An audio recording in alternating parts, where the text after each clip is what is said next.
Welcome back, guys, to another installment of the Trenchless Table podcast. Today, we're joined with Veridian, a new OBIC installer of OBICs. And I do have a short intro that I'm going to read here with my 5th grade reading level, so bear with me. Today, we're excited to introduce OBIC's newest certified installer, Veridian Plumbing and Infrastructure Group. Headquartered in Georgia, expanding across the Southeast, Veridian is led in the industry by Sean Hunsberger. Brings 25 years of experience, plumbing, water, efficiency, and infrastructure services. Veridian has built a strong reputation in large-scale commercial plumbing projects from mixed-use developments and hotels to industrial facilities and is now expanding its reach into underground infrastructure rehabilitation. By joining the OBIC network, Veridian can now deliver advanced, long-lasting solutions that help municipalities and industries tackle aging infrastructure challenges with confidence. We'll talk to Sean and also Corey Canty about Veridian's journey and the importance of rehabilitation in today's rapidly growing communities. Gentlemen, thank you for joining us. Thank you. Yeah, thanks. I like that polished beginning there. Yeah, no, absolutely. Absolutely. I almost stopped to restart, but, we'll keep on rolling. So just to kick us off, and of course, we're joined as always with Dustin Schlachter. Yes. I am good to have you guys here today. I appreciate you making the trip up from Georgia for this week. You guys are kicking off this week with your certified OBIC training for becoming an OBIC. OBIC. Why does it keep coming out OBIC? It's a mouthful. It's a mouthful. You're kicking off this week. You're kicking off this week as our newest certified applicator for the OBIC coding systems, and we're happy to have you here. So thanks for joining us, and Brian, all the way up from Atlanta, Georgia, and as Cole said, servicing Georgia, Florida, Alabama currently, right. And we look forward to big things happening. And I guess, Cole, I think you were going to jump in with a question. Yeah, briefly, before we get into kind of the two of you as individuals, we touched on Veridian. Who is Veridian? Like, what do you guys do? What's bread and butter, and why OBIC next? Yeah, so, Veridian is a plumbing and infrastructure company. So, I've been in the plumbing business for 25 plus years, mainly dealing with water conservation and energy conservation.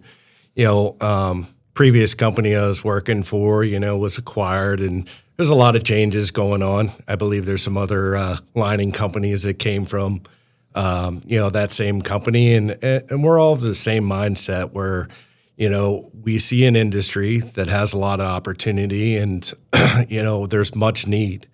I always looked at it from a water conservation and energy standpoint of, hey, we need to upgrade the infrastructure. There is a lot of I&I inflow and infiltration and such that they need to address. Living in Atlanta, I've seen the population go from 1 million to 8 million. I've also seen the water and sewer rates go from $8 per K gallon to $30 per K gallon, and they just can't address the infrastructure quick enough. So Veridian is going to be a plumbing company that does above ground plumbing, but also we plan on having a sizable, capable crew of doing infrastructure lining, with this product. We're excited, to be part of the team. We think the world of the OBIC solution here, and we're looking forward to expanding and can't get started quick enough. That's the challenge with this industry is, acquiring vehicles and getting started and getting people trained. And in this industry, it's always, in any industry, it's tough finding good people and getting them up to speed, and then acquiring vehicles and getting them built out so we're ready to go. So, we started this venture probably about 60, 90 days ago, and we're happy to be here right now. It's a pretty quick turnaround. They're moving really fast. Probably the fastest group that we've ever had here. I mean, you've seen a lot of them come in, Cole, and you know that these guys are hitting the ground running. I think there's a theory about you can't mix donkeys and racehorses, and these guys are definitely thoroughbreds here because of the way they're taking off from the shooting gate. And one truck getting completed now, just said, hey, we're going to have another truck head up here in another week to start the second build out. So these guys are going to hit the ground running. I'm really super impressed on the model you're building. And so I think you guys are going to do really well because the momentum you have will just carry you forward. And then Sean, real quick, if you could introduce Corey and then who else you brought this week for essentially 2 weeks of training, right? There's some office work going on of back end stuff, and then there's field guys that are here learning the actual application, correct? Yeah. So, first I introduce Corey. He's our VP of sales. He's taken the first steps. He was employee 1 here at Veridian, getting the Georgia market started. And he's been out there boots on ground for the last, 60, 90 days, and we have customers waiting. But, I'll kind of have him introduce his background. And we go way back. We built 3 companies together, and we have quite a history of friendship and business. Awesome. Yeah. We've had a great time actually building them up. I guess he and I have been working together now 14 plus years, I believe. Started at in the energy business with on the water side, plumbing and basically working with a lot of the ESCOs out there. But we enjoyed that. It was a lot of interesting projects that we were on, very large projects, and learned a lot about saving energy, i.e., water, with that company. And then we parted ways for a little while. But I actually went to another company from there, actually working with spray foam and closed cell, open cell. Did that for about a year and a half or so. Ended up going into still construction, actually sales with. I try to stay in sales. I'm kind of built for that type of thing, I think, and so end up working with shower bases and the walls and tubs with directly to the purchasing divisions of all the large housing, all the large home builders. And then from there, Sean kind of started tapping me on the shoulder going, hey, you want to put the band together? Got a new thing. Let's get the band back together. I was like, well, here we go. And right away, I think we just have this energy of working together anyway. I'm very proud to say, and knock on wood, we really don't ever fight. We just laugh a lot, and we have that energy to where we read each other's minds a little bit at the same time, know where we need to go together, and how to get another or the others in our groups, in our divisions, get their energy rolling and get some work done. Yeah, that's awesome. Good balance of operations and sales put together with some friendship and having fun. And, building companies is one thing, but, enjoying the ride along the way, is something we thoroughly wanted, and we've been good at doing it. And, along the way, we have some new folks with us. So we have a lining manager that we just hired. His name is Ricky Grooms. He's up here training in the training rooms, and then 4 new techs that we brought on board to kind of get crew 1 going. And we knew in the retrospect that we're going to move quickly here, so we wanted to bring on some more so we can kind of get a start into a team 2. Ricky Grooms comes. He's in his 50s, seasoned management person, ran paint and body shop, for a family-owned business for years and such. So he's getting his feet wet, and he's excited here. And then our VP of operations, who's still back, kind of entrenched in the plumbing side of our business still, is John Ignagne. And I've known John. He's worked with our previous company, which was Aqua Energy, that I had before it got purchased by ECM Holding Group, and then a $1 billion company, MCOR.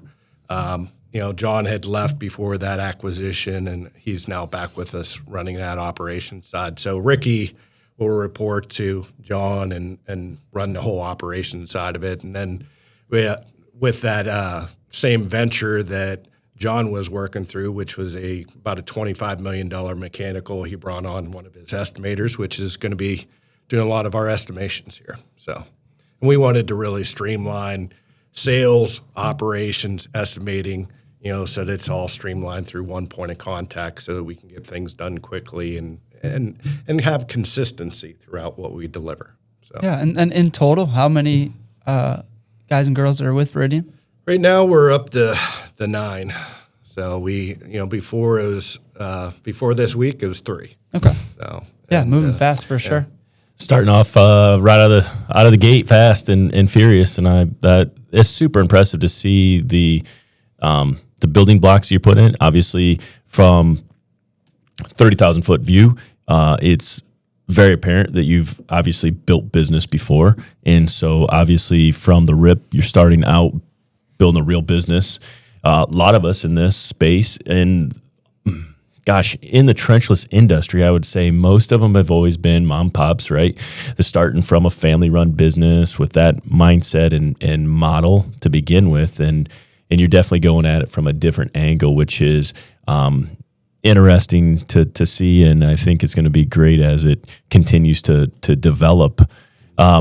So, real quick, how did you get to this point?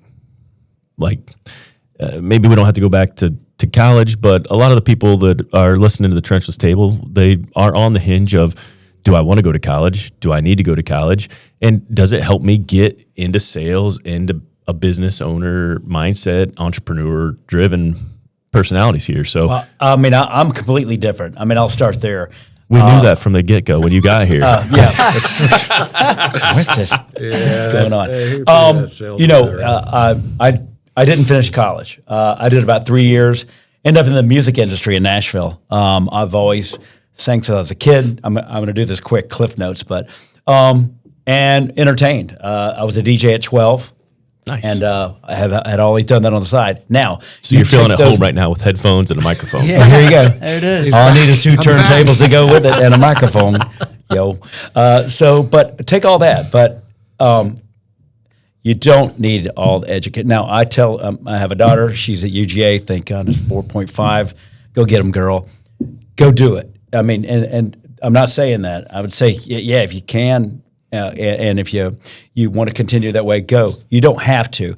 But I took all the things that I had from being in front of 300 kids at a skating rink to working super clubs and on an MC and obviously Princess Cruises. Well, there are my skills of being in front of people right there and speaking in front of people and being a good salesperson. You get different traits from different jobs. Absolutely. And then from there, I mean, engineering. I mean, I'm not an engineer, but I'm around it enough to where, and Sean always said this, you don't have to know everything. Just know, the specifics. Enough to be dangerous. That's right. Enough to be dangerous and get out there. And, and also you just have to have that attitude that what do you want? And if you were a go-getter, of course. But, I think it's a conglomerate of your background that really makes you part of you. And Sean's the same way. We just have different backgrounds.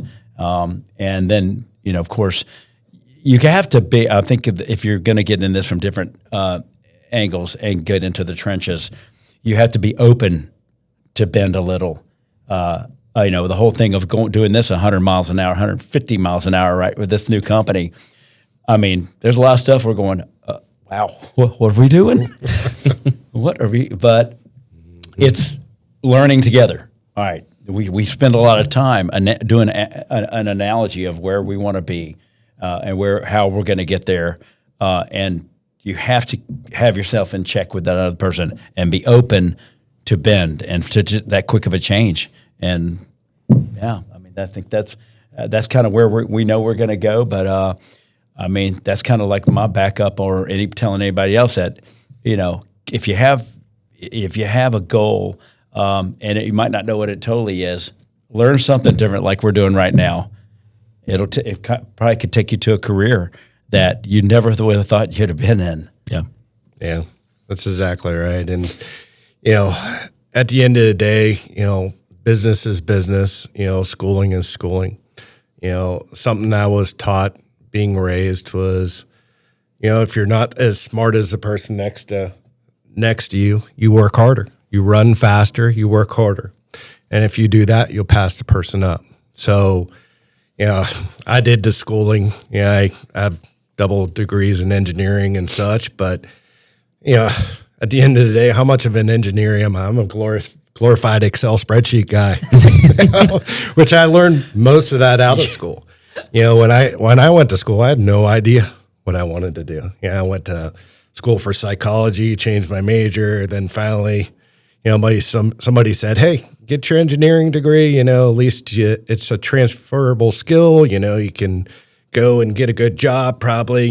Get a business. Go into any business and such."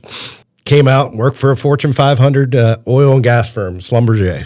And I traveled all throughout the New England area, running multi-million-dollar construction jobs. And after 5 years, I got tired of traveling and said, I'm going to move down to Atlanta. And, it's funny, Corey jokes about getting the band back together because I truly moved back to Atlanta because I played in a college band that was signed for a year. And the drummer called me up and said, "Hey, man, we're all going down to Atlanta." It's right when the Olympics was going on. Everybody was moving to Atlanta. And we got the band back together. And, I started for a startup company that was putting in meters, water, gas, and electric meters, for apartment complexes. And, first thing that came out of that is, as soon as you get a meter, my bill's high, so what do you want to do? Well, we need to reduce our bills, otherwise all of our tenants are going to move out. So I started doing conservation. So we had shut down a division with that company that was doing conservation, and they turned into a billing company, billing for all these water and gas meters for all those tenants. And I broke off, talked to the CEO and said, "Hey, if I wanted to go into conservation business, are you okay me doing that?" And I left and started my first company. I was in my upper 20s. And, before I knew it, we had about a $5 million company on the side. So we grew it up to about 30 employees where we were doing work for energy conservation companies nationwide. And, at the end of the day, we had that company and then we started another company later on, because some of the partners that I had didn't want to continue in that business. But the reality is I built a lot of businesses and, most of them through a first 5 years of that period accelerate pretty well. And then we ended up selling some of those and such. But when my last company got bought through a company called ECM Holding Group and such, and by a big mechanical firm, I kind of said, "Hey, we want to get back to something that people want. We're going to work hard, we're going to have fun, and we're going to have those like people and like mindsets around the table." And that's how we really ended up here. Well, you missed me too. Bingo. Love you, man. The reality is that we wanted good people, good folks around with the best technology. We believe this is the best technology out here in an industry that is in dire need. There's a ton of work, ton of opportunity. We turned and said, what's the best for our company, which, we're very seasoned in plumbing. We know this market with infrastructure. We know the Southeast very well. I mean, I talked about what happened in Atlanta with the population, increasing and the infrastructure in dire need.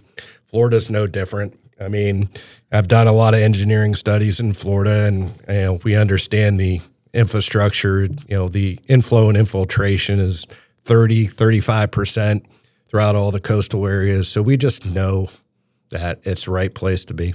And it's not just about the money. I think everybody at this table right here, we all have to admit there is a little part of, for me, a little bit more of a bigger of a part of it makes you feel good that you're doing something good for the environment and helping people out. Other than just, the checks are fine, right? And we know we're going to be successful, but it does feel good that we're doing something for these cities, and really there's a benefit. Yeah, absolutely. And a lot of times here at the table, we talk about most people don't care what you do unless the water doesn't leave your house or the water doesn't come in, right? It's it's unseen, it's unspoken. It's our superhero power that we keep the world running with water out and in. But nobody really cares unless you can't flush your toilet or you can't get water out of your sink. And so it does set up communities for generations. And so one of the things that we've done here with OBIC that we're really super proud of is being able to stand behind that long-term vision and being able to help people. That's great. Growing people is a core value of ours personally here, but also just helping these communities, knowing that what we do is going to set them up for success for generations. We're taking water out of the water treatment plant because we're stopping infiltration. And then, I mean, it's kind of a odd analogy, but it's like trash in a landfill. It's not going anywhere. Once it's protected, it can't corrode, water can't move. It's been there for 100 years. Yeah. There's nothing stopping it from being there another 100 years. Yeah. And people don't think about that. And we'll never catch the problem. That's the beauty. Yeah, that's a very good point. And I mean, back in early 2000s, I saw Atlanta's water rate really, really low, right? And then they passed all these rules to get it up to $30 per K gallon, which is crazy. Yeah. And then they went and they turned around and said, that's not enough money. They asked for, I think, a $2 billion grant at this time, which the Fed government turned them down for that grant. So they turned around and increased sales taxes in the city of Atlanta from 7% to 8% to pay for it. Wow. And they're still under a consent decree, so I'm going to do some math real quick. I'm not going to text anybody. I'm just doing some math. Well, and just to put that in perspective, if you don't mind, 30 per K gallon. Dustin, in the Midwest here, we probably average 4 to 5. 4 to 5, maybe 7 on the high end, dollars. Yeah. And they're at 30 and they're still, it's amazing what infrastructure is capable of, but also what we need to focus on continuing to both increase capacity and also maintain what we currently already have. Yeah. So perspective, 1 gallon per minute leak. So 1 gallon bucket poured out, or, a gallon of milk, right? Yep. Very slowly poured out over 60 seconds every day for 365 days. It's almost $16,000 for 1 gallon of infiltration. Yep. It's huge. The ROI on that is, it's a no-brainer. That's stopping 1 gallon. You've already paid for 3 structures to be lined with 1 gallon. Yeah. Crazy. Yeah. Which kind of brings me to my next question, though, is like, why we're dancing around it, but you could be an above ground plumbing company and probably do fine in your current markets, correct? What was the biggest draw outside of opportunity? Was there more? Was there one thing that stuck out? I mean, for us, it's about having the best technology in a area of opportunity, right? We just talked about water and sewer rates. We know in the Southeast, and Atlanta is high, but most of the Southeast is high. So yeah, you could make money in plumbing, and it's a dire need. But you're in a GC market where it's competitive bid, and luckily in any market, I think this is the case. You don't have a lot of great contractors. You have some good, and they get most of the contracts. And that second tier, there's never enough good people to do the work. So there always is opportunity. But this is the area where they have the most need. I mean, water rates is one side of it. EPA consent decrees is the other side of it. The fact that instead of replacing, and we've done studies on this, replacing structures, which a manhole is about $50,000 for to replace. We have detailed notes on repair and replacement, about $15,000 average. And when you can get down in, under $5,000 for a manhole on average, I mean, it's a no-brainer for the customer, for yourself, and you can sleep at night. And they need it. I think, the big thing is just communicating, the technology and getting the word out. So, and there's some other technologies out there, of course, but we haven't foreseen anything, that's better than the solution with OBIC, and that's why we're here. And that's why we want to focus our efforts here. Yeah. So. Listen, I'd ask you the same question. So 2006, SNS has been around for 7 years at that point. Yep. Was there something, a single detail that stuck out and said structure rehabilitation, or did you see an opportunity just like these guys are pointing to? So my brain works much different. I wasn't thinking as detailed as what Sean just explained, how he got here. I was thinking about pipe bursting at the time. And I maybe told this before, but there was, I was down in Houston, Texas at the UCT show, and there was a German piece of equipment that had come over that TT Technologies was selling in their booth. And it pulled 1 meter lengths of pipe. So it would dismantle, go down inside of a manhole, and it would pull in 1 meter lengths of pipe.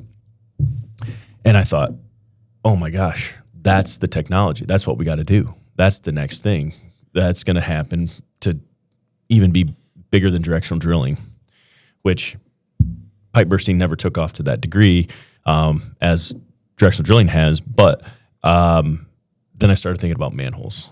And there's a lot of solutions out there, but I didn't want to be just another commodity installation team doing the same thing Johnny down the street was that anybody could get their hands on.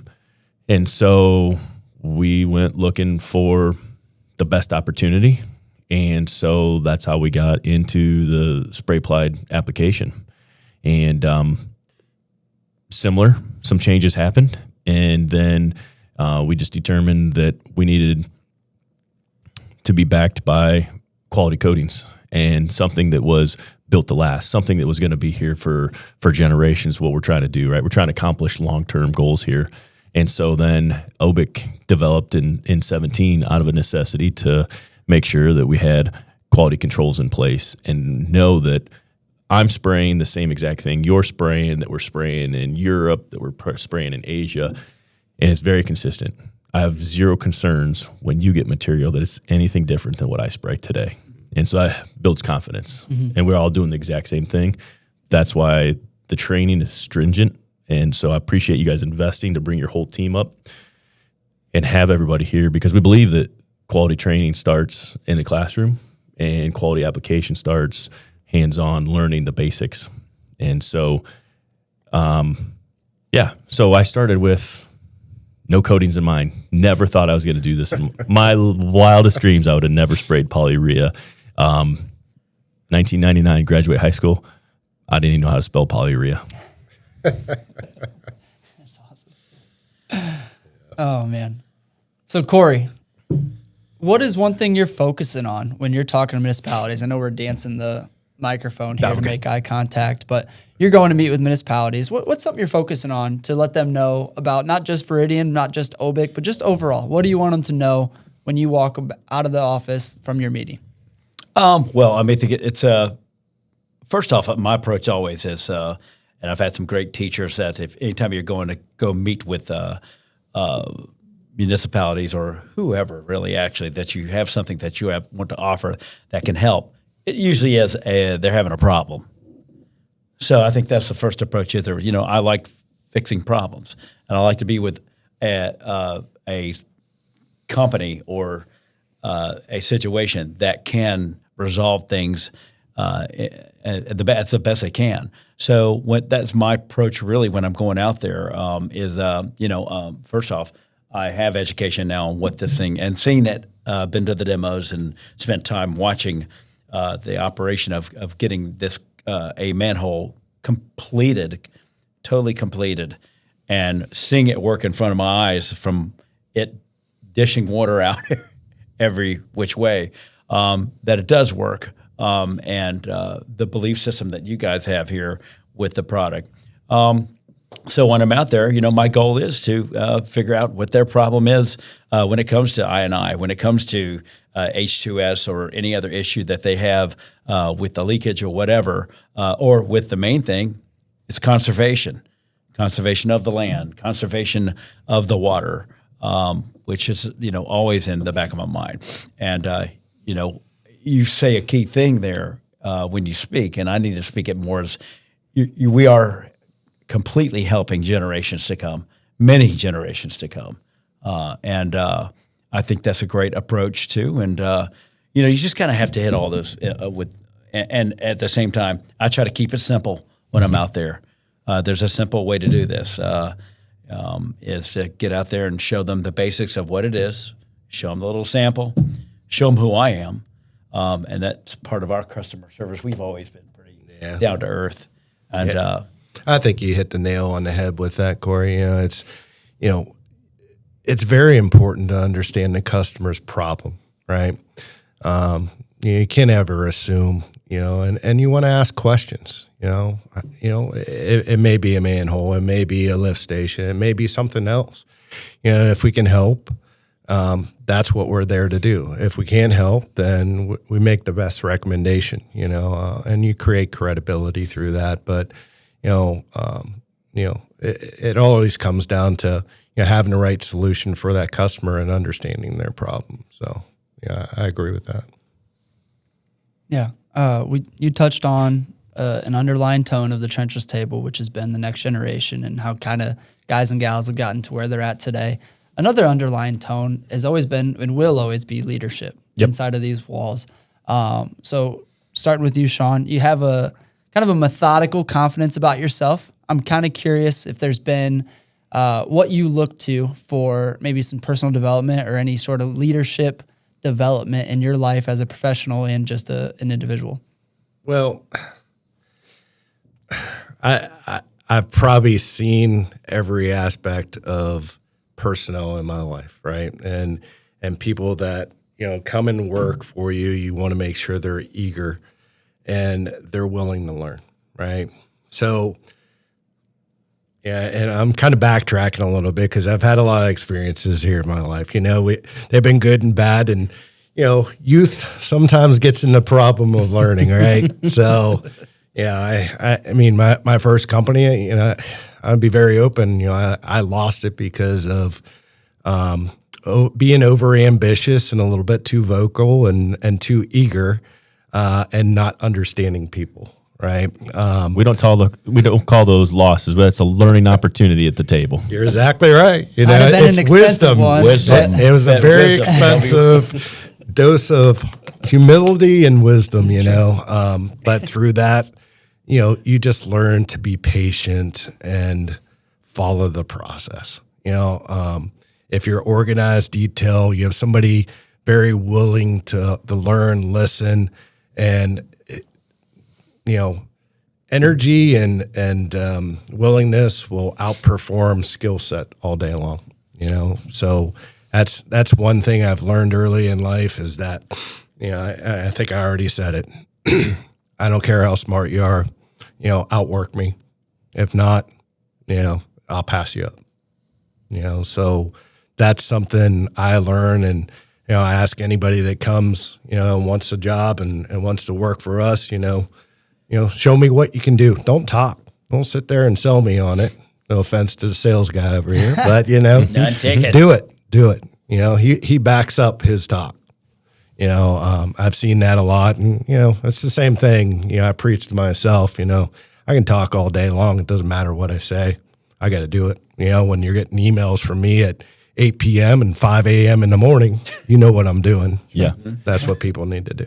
So last night at dinner, we talked a little bit about bad advice you can get from Dustin Slaughter's Follow Me for Parenting Tips, right? So I did not learn some of those through books and things, but I think what Cole's leaning towards was this ingrained in you, this knowledge as a child? Did you have a mentor? Do you read books, podcasts? Is it just through experience that you've kind of sort of figured it out? I appreciate you getting further into that, but it's all through experience. Yeah. I mean, I had a lot of schooling and such, but man, getting into it and getting your arms dirty. I mean, I had a water conservation and plumbing business. I learned every aspect of that business. I even ran the books of my company, for a while, just so I understood the accounting side of it. If you wanted the field side of it, I learned how to install a toilet. I was a helper for some of my guys. I was a president for a company, when us doing $5 million plus, I ran a job that we had a problem with. I helped one of my plumbers for 3 weeks straight. I couldn't move my legs after that week, but it's about the willingness, but it's all through experience, and it's fortunate and unfortunate. I have wisdom and experience like that, but it's because of that I'm able to have a little bit more wisdom and lead. that way. Good. Yeah, Corey, I'm curious yourself. Like, what's something that's keeping you going or keeping you sharp from a leadership and just operations daily? Yeah. I think it takes it back to my background of when I was a kid. I got thrown up in front of a bunch of people all at once at a skating rink. I know it sounds crazy, but it definitely was the start of me being on a stage. And I always tell myself, life is a stage. I perform, and I've just I've just done it all my life type of situation where it doesn't really. And I say this, I mean, I don't call it scared going into a meeting. I just call it I get this energy. And he knows I do. It's like, it doesn't really bother me that, as long as I have the education, know what I'm supposed to be talking about, which again, I don't have to know everything, but learn how to be personable and just like you would on a stage or all those traits. Now, but I'm a big believer also. I have a big faith background. Mm-hmm. That is a huge part of the way I operate, always has. I don't talk about it a whole lot, but that's the personal side of me. So I get those energies from both of that. And I tell you, it also has to do with the people that surrounded me. I always seem to surround me with people that care, that people are genuine, and you learn from that, right? Also had a crazy Cajun dad, and family that but that's part of my personality, my character. Sure. So I take that and I get out there and do the best I can, and I think all those parts, but. There's something just inside of me that has always said, no, I'm going to, if it's where's the goal? Well, we're going to have to shoot way past that. Just keep going. I don't even know where that line is now. Let's just go. And he knows I'm on call, on road, whenever to just make it happen. And it's fun like that. Dustin, I'm curious. We typically put the installers on the hot seat. The same question to you. Maybe not over time, but kind of right now, maybe the last 3 months, the last couple of days, what's something that's keeping you grounded from a leadership level, from a learning level, from keep going, because days can get long and grueling level? One of the things is the Thursdays for me, because I've got to go find information for Thursday morning. I do a 7:01 to 7:21. I've got to have something to share. And I've asked people to show up at 7 o'clock in the morning, and I don't want to be unprepared. So if I'm unprepared, I sound like an idiot. And so I try to be prepared for that. And so I've got to take in enough information during the week or have something in the tank to talk about and share, because I want to make sure that ABC, always be coaching, right? What can we be coaching somebody on, and what can be training on? And how can we make people better? And so if I don't get better, I can't help them get better. And so hopefully they pick up a nugget. I'm not hoping that they're going to be listen to every word that I say, but I hope they pick up a nugget and they can take that on into their life. We got a bunch of young guys and gals that work here, and if you don't learn it at home, or you have expensive learning opportunities, i.e. losses, you got to learn somehow. And so for me, it's a lot of podcasts, a lot of personal development books. One of the guys just shared a book with me, Radical Candor. I'm in that right now, chapter 2. So I just started that this weekend, listening to it. So I do audiobooks, and what's the other one? It's on my nightstand. If I have a hoarding problem, it's books. I buy a lot of books. And so I have a stack of them, and I'm reading one right now called No Man's Land. It talks about that gap from kind of where you're at that 5 million. To get over that, you've got to go through this no man's land, and you've got to, you're either going to, you get to about a dozen employees. We talk about it sometimes. It's the grinder. It's the hard part where everybody's got to wear every hat. And as an owner, you're in accounting, you're HR, you're everything. And then at no man's land is from like 12 to, they say 100 employees. And I'm not far enough along to totally understand it, but there's 2 points in there where you've got just to get through the belly of the beast to get over to the other side. And once you get through there, a lot of companies hit that 100 mark, then they can't scale it, and then it tanks them because they've not learned to be a leader for 100. They can lead 12, but they can't lead 100. And so those are the two things I'm in right now is radical candor, how we speak to people matter, and no man's land, trying to get over that 100 mark to figure out how do you lead and just be a better leader. So those are two things I'm into right now, but a lot of books. Nice. Good deal. Well, boys, it's been an absolute pleasure having you. Like we said, thank you for coming up. Thank you for showing the investment. We appreciate you guys having me. And this was much of a surprise. I had no idea we would be doing this today. So I was like, what? What are we doing? Well, while you got the mic, Corey, is there anything that you want to lasting impression here to the OBIC network, to prospective customers, anything of the nature that you can say on behalf of Veridian and yourself? Oh, just absolutely just happy and excited about being where I am again with Sean, and mostly being just I feel like a great extension of the OBIC family and part of the OBIC family. Very excited about that. Look out, Georgia, Alabama, and Florida, because I'm coming after you. Perfect. You and chop that one up. That's a clip. yeah. Yep. There you go. I love it. Sean, any last words here? No, I mean, I don't even know if I can follow that right there. So I'll just leave it there. And we're excited to be part of the team and, bring the world orange. So. Absolutely. We are glad to have you guys here. We're glad that you showed up here with your whole team. When you invest in your team like that, it shows your commitment, your motivation, and momentum. And I believe it.